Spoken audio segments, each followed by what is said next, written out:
Sveiki, mėly vandens turistai, keliautojai, baidarių mėgėjai, su jumis Arnoldas iš baidarė.com kompanijos. Ir šiuos metus pradedame su visiškai naujomis Karibų dvivietėmis baidarėmis. Šias baidarės mes jau testavomės porą metų, žiūrėjome į kokį inventorių būtų geriausiai atsinaujinti ir daugiausiai teigiamų atsiliepimų gavome ir patiems labiausiai patiko štai šios Karibų baidarės. Kokie pliusai mums labiausiai patiko šiose baidarėse? Paminkštinimai nugarai ir sėdmenims, jie yra itin stori, jos yra ir prieki, ir gale.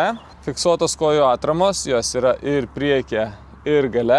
Patys sėdinių pagrindai, šios dalis yra ilgesnės nei įprastai, todėl sėdint bus patogiau. Reguliuojamos sėdinės, jos reguliuojasi pirmin, atgal, įsiveržia.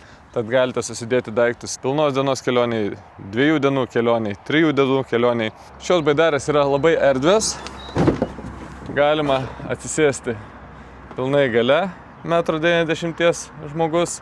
Galima tarp kojų įsistatyti vaikišką kėdutę vaikui. Taip pat suaugęs žmogus pilnai tilps patogiai atsisėsti ir priekyje. Ir jam pilnai užteks vietos, kad būtų galima maloniai plaukti. Taigi, jeigu norite išbandyti šias naujas baidares ir plaukti su itin geru inventorium, kad jums būtų patogu, prašom skambinti, kreiptis baidarė.com ir lauksime jūsų atvykstant.